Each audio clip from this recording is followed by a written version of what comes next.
Est-ce que vous vous déterminez comme un grand procrastinateur? Vous procrastinez au travail, vous procrastinez à la maison, vous procrastinez dans vos tâches administratives, vous procrastinez dans les projets dans lesquels vous vous lancez, dans le perspective de résoudre vos problèmes. Vous procrastinez à la plage, vous procrastinez à la montagne, vous procrastinez à la mer, vous procrastinez partout. Et vous procrastinez en ayant conscience du retard que vous prenez dans votre vie en général, dans la réalisation de vos objectifs ou dans la perspective de régler vos problèmes. Vous connaissez ce fameux phénomène de « je mets 3 semaines à régler un problème en 13 minutes ». C'était l'histoire de ma vie. Et ce genre d'attitude pose plusieurs problèmes en dehors du fait de vous ralentir dans tout ce que vous voulez faire dans votre vie et d'utiliser et de gaspiller votre ressource la plus importante dans votre vie, à savoir le temps. Cela rend votre vie inconfortable de plusieurs manières. La première, c'est que les tâches cumulées que vous allez procrastiner vont s'accumuler jusqu'à effectivement devenir un réel tas de tâches à effectuer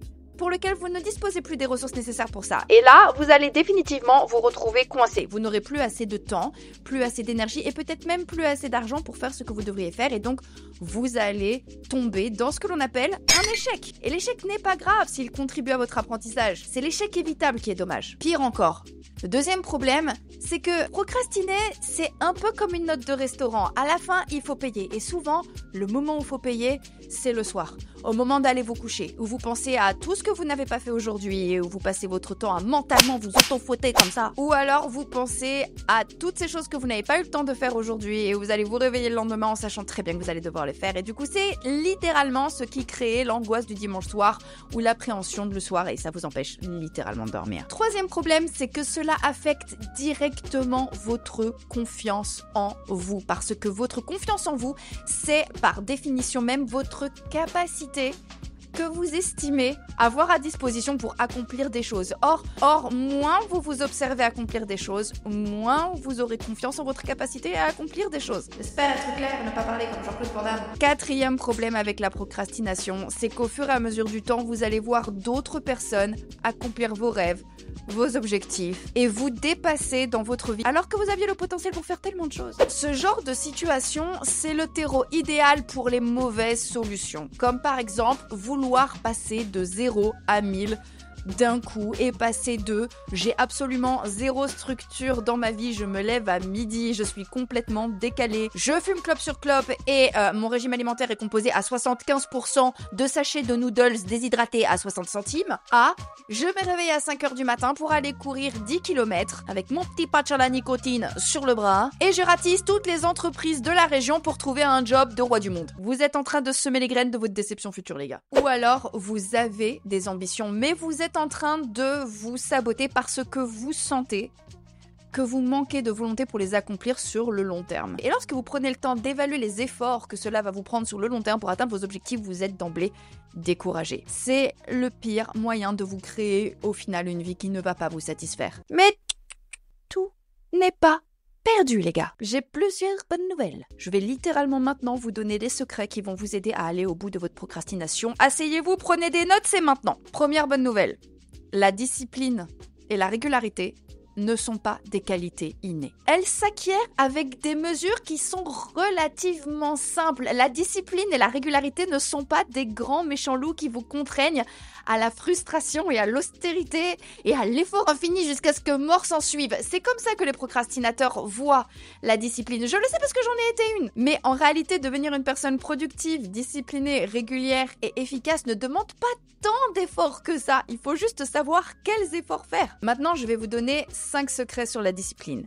Le premier, c'est que le secret pour acquérir la discipline, c'est d'observer sa marche de progression et de se concentrer principalement dessus. Comme je vous le disais plus tôt, le meilleur moyen de vous démotiver, c'est de partir de 0 à 100. On ne passe pas de allergique au sport à marathonien en 3 semaines, ok? Entre les deux, il y a une infinité d'étapes intermédiaires. Si vous êtes mauvais maintenant, quel que soit le projet dans lequel vous vous lancez, n'oubliez jamais que ce n'est qu'un point de départ et que ce point de départ est voué à évoluer parce que vous allez progresser. Et donc, si vous vous concentrez sur votre point de progression, vous aurez beaucoup plus de facilité à monter en effort, à monter en capacité et donc à monter en régularité et en discipline. Et c'est au contraire extrêmement satisfaisant et bon pour la confiance en soi de constater ses propres progrès et de se surprendre à accomplir des choses qu'on se voyait pas faire il y a quelques semaines ou quelques mois. C'est un sentiment particulièrement bon pour l'âme. Deuxième secret, bonne nouvelle si vous êtes une feignasse comme moi, votre environnement est votre meilleur allié pour mettre en place une routine qui soutient vos objectifs. Votre environnement peut être votre pire ennemi, mais également votre meilleur ami. Et pour m'expliquer, je vais vous initier au concept de la friction. La friction, c'est tout ce qui rend une habitude plus difficile à mettre en place. Les obstacles, les excuses, les complications inutiles. En réduisant les frictions, on facilite le passage à l'action et on rend des bonnes habitudes bien plus faciles à adopter au quotidien. Comme par exemple préparer ses affaires de sport en avance et les laisser devant la porte d'entrée pour le lendemain. Cuisiner des Tupperware de plats santé et savoureux en avance pour la semaine pour être moins tenté de terminer avec un menu kebab à 7,50 € juste en bas de votre bureau quand vous n'êtes pas en télétravail. Ou encore mettre vos compléments alimentaires ou vos médicaments devant votre machine à café pour les voir lorsque vous vous réveillez le matin.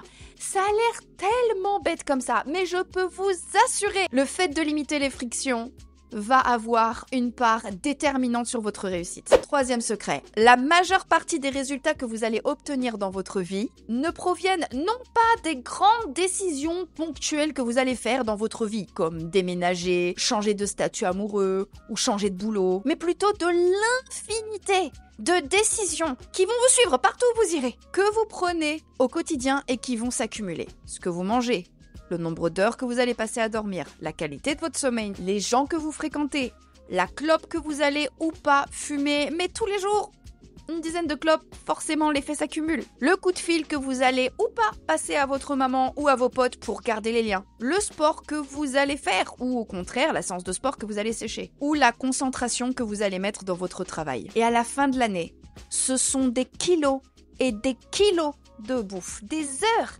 et des heures passées à soulever de la fonte ou à courir sur un treadmill. Des tonnes et des tonnes et des tonnes de goudron que vous allez déverser dans vos poumons. Et toutes ces choses cumulées font une différence dingue dans les résultats que vous allez obtenir dans votre vie. L'effet cumulé est un concept extrêmement puissant qu'il ne faut pas sous-estimer sous le prétexte que c'est facile. Vous devez au contraire impérativement le maîtriser si vous voulez avoir un minimum de contrôle sur les résultats que vous obtiendrez dans votre vie. Ce qui veut dire que le secret pour réussir dans votre vie consiste à créer un système de fonctionnement qui soutient vos objectifs. Dormir suffisamment pour vous ménager, adopter un régime alimentaire qui vous frustre pas mais qui vous aide à avoir quand même de l'énergie pour la journée. Si vous voulez savoir si le système et la vie que vous menez maintenant est au service de vos objectifs, posez-vous une question. Si je continue tous les jours de répéter la journée que j'ai passée aujourd'hui, me lever à la même heure, travailler avec la même intensité, manger et boire exactement les mêmes choses, ou fumer les mêmes choses, parler aux mêmes gens, pour dire les mêmes choses, consommer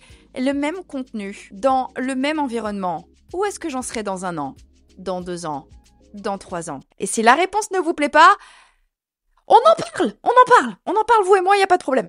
Quatrième secret, votre confiance en vous et votre perception de vous-même est directement liée à ce que vous allez accomplir. Pour avoir confiance en vous, vous avez besoin de preuves concrètes de vos capacités. Si vous vous observez accomplir la même tâche et la réussir encore et encore et encore, vous enregistrez, consciemment ou non, que c'est dans vos capacités. Et que donc c'est quelque chose à votre portée. Le but est de développer vos capacités progressivement et de conquérir votre estime de vous à travers vos réussites. Et 5e secret, le plus dur, c'est les 60 premiers jours. Tout le monde a entendu parler de la théorie des 21 jours. La mauvaise nouvelle, c'est que ça prend un petit peu plus de temps.